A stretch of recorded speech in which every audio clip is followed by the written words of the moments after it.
जय हिंद मेरे प्यारे साथियों। रेलवे की छात्र जो भी मेरे प्यारे भाई रेलवे की तैयारी कर रहे हैं उसमें रीजनिंग, मैथ और जीके जीएस का विशेष रूप से योगदान होता है और उसमें साइंस का एक बहुत ही महत्वपूर्ण रोल होता है, जो कि साइंस के क्वेश्चन आपको बार बार जो कि परीक्षा के दृष्टिकोण से बार बार पूछे गए हैं, उन प्रश्नों की चर्चा आज हम करने वाले हैं। सबसे पहले सेरीकल्चर शब्द किससे संबंधित है? देखिए, मछली पालन को हम कहते हैं पिसीकल्चर। क्या? पिसीकल्चर। रेशम की खेती को हम सेरीकल्चर कहते हैं, रेशम की खेती को। और पक्षी के पालने को हम एवीकल्चर कहते हैं। क्या? एवीकल्चर। और मधुमक्खी पालन को एपीकल्चर कहते हैं। इसे पक्षी पालन को एवीकल्चर और इसे एपीकल्चर कहते हैं।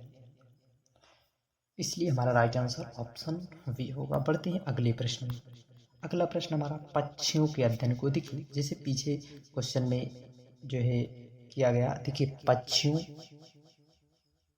कि हमने पीछे पढ़ा पालन के लिए पक्षी पालन को एपीकल्चर कहते हैं। अध्ययन को ओर्निथोलॉजी इसे हम रिलेट कर सकते हैं ओर्निथोलॉजी। उड़ना, पक्षी क्या करते हैं? उड़ते हैं, इसलिए ओर्निथोलॉजी होता है। और एंथ्रोपोलॉजी, क्या? एंथ्रोपोलॉजी ए मानव के क्रमिक विकास का अध्ययन एंथ्रोपोलॉजी। हर्पेटोलॉजी उभयचरों एवं सरीसृपों के अध्ययन के लिए। ऑप्थोलॉजी ए ऑप्थेमोलॉजी ए आँख के संबंधित है, आँखों का चिकित्सा से संबंधित, इसलिए हमारा राइट आंसर ऑप्शन डी हो जाएगा। बढ़ते हैं अगले प्रश्न में। देखिए, अगला प्रश्न एपीकल्चर एपीग्राफी इसी से एक संबंधित, जो अभी आपने सुना एपीकल्चर मधुमक्खी का अध्ययन, और एपीग्राफी शिलालेखों का एपीग्राफी। देखिए, जो शिलालेखों का जो संबंध है एपीग्राफी से है। सिक्कों के लिए न्यूमिस्मैटिक। मानचित्रों के अध्ययन के लिए कार्टोग्राफी। क्या? कार्टोग्राफी। इसलिए हमारा राइट आंसर ऑप्शन बी हो जाएगा, शिलालेखों का अध्ययन। बढ़ते हैं अगले। देखिए, इसमें जो ऑप्शन दिए गए हैं उन ऑप्शंस को भी हम जो है डिस्क्राइब कर रहे हैं। विटीकल्चर यह अंगूर की खेती से संबंधित है। सब्जियों की खेती के लिए ओलेरीकल्चर, फूलों की खेती फ्लोरिकल्चर। और इस प्रकार से ऑप्शन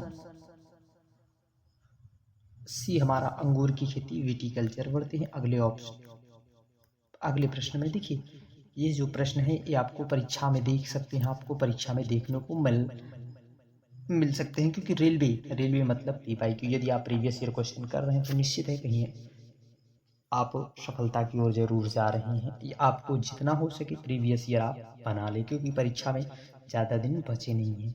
कोशिकाओं के अध्ययन को क्या कहते हैं? कोशिका का संबंध आपने सुना होगा साइटोलॉजी से है। क्या? साइटोलॉजी से है कोशिका का संबंध।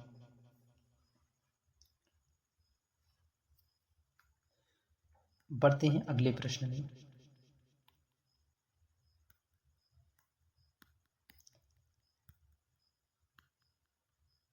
अगले प्रश्न में सब्जियों, फलों और फूलों जैसी उच्च मूल्य वाली फसलों की खेती को क्या कहा जाता है? सब्जियों, फलों, फूलों, इसे हम हॉर्टिकल्चर कहते हैं। क्या? हॉर्टिकल्चर। मछली के अध्ययन को पिसीकल्चर जो है, और एपीकल्चर मधुमक्खी के पालन को, सेरीकल्चर रेशम की खेती के लिए उसे सेरीकल्चर कहते हैं। बढ़ते हैं अगले प्रश्न में। देखिए, अगले प्रश्न में जीव विज्ञान की कौन सी वह शाखा जो वंशानुक्रम पैटर्न पर माध्यम पर केंद्रित है? देखिए, यह जो है अनुवांशिकी। किससे है? अनुवांशिकी के जनक ग्रीगर जॉन मेंडल हैं। Gregor John Mendel. और सबसे पहले आपको बता दें, अनुवांशिकी शब्द का प्रयोग विटसन ने किया था 1906 में। बढ़ते हैं अगले प्रश्न में।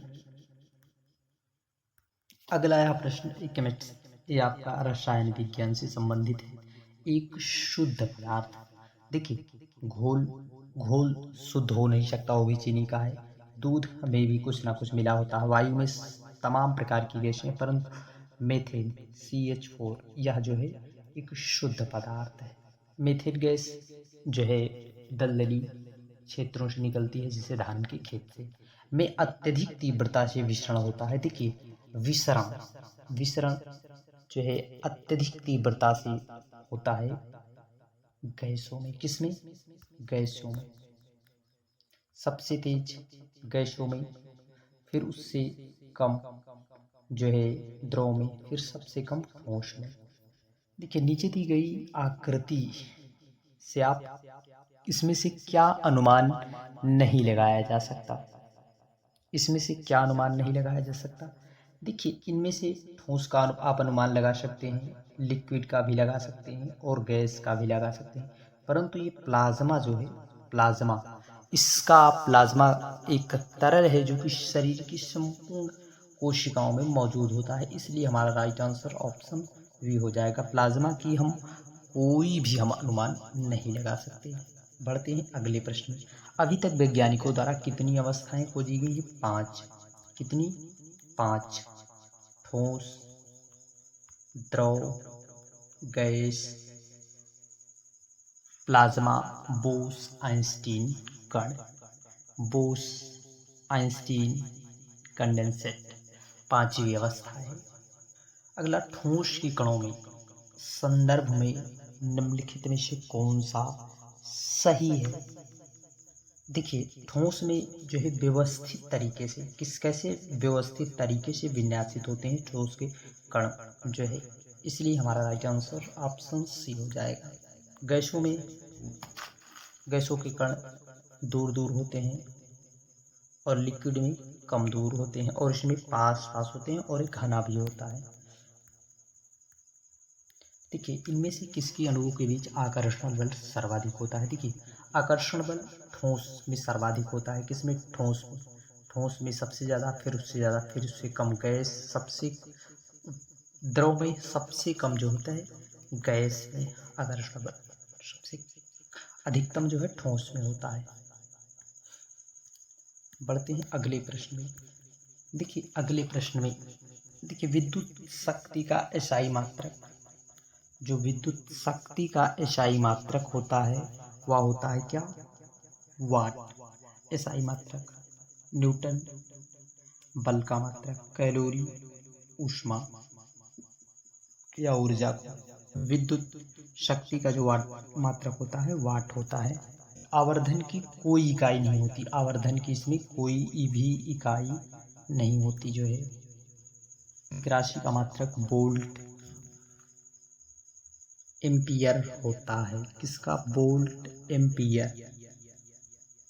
वोल्ट एम्पियर जो है प्रतिरोध का। किसका? प्रतिरोध का। इसलिए हमारा राइट आंसर ऑप्शन ए हो जाएगा।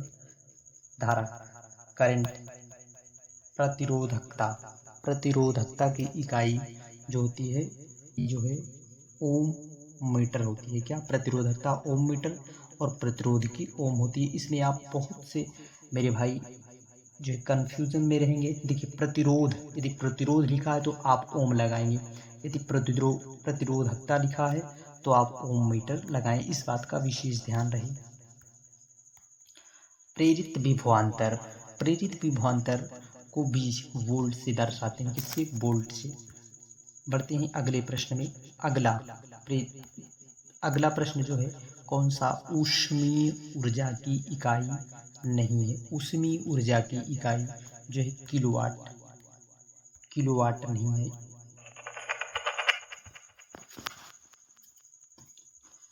किलोवाट नहीं है। बढ़ते हैं अगले प्रश्न में। देखिए अगला प्रश्न निम्नलिखित में से कौन सी शक्ति का इकाई नहीं है? किसका? शक्ति का। शक्ति का किलोवाट घंटा यह जो है नहीं है, इसलिए हमारा राइट आंसर ऑप्शन बी हो जाएगा। यह सब हैं, इसलिए हमारा राइट आंसर ऑप्शन बी हो जाएगा। जय हिंद। पढ़ते हैं अगली सीरीज में मिलते हैं दोबारा।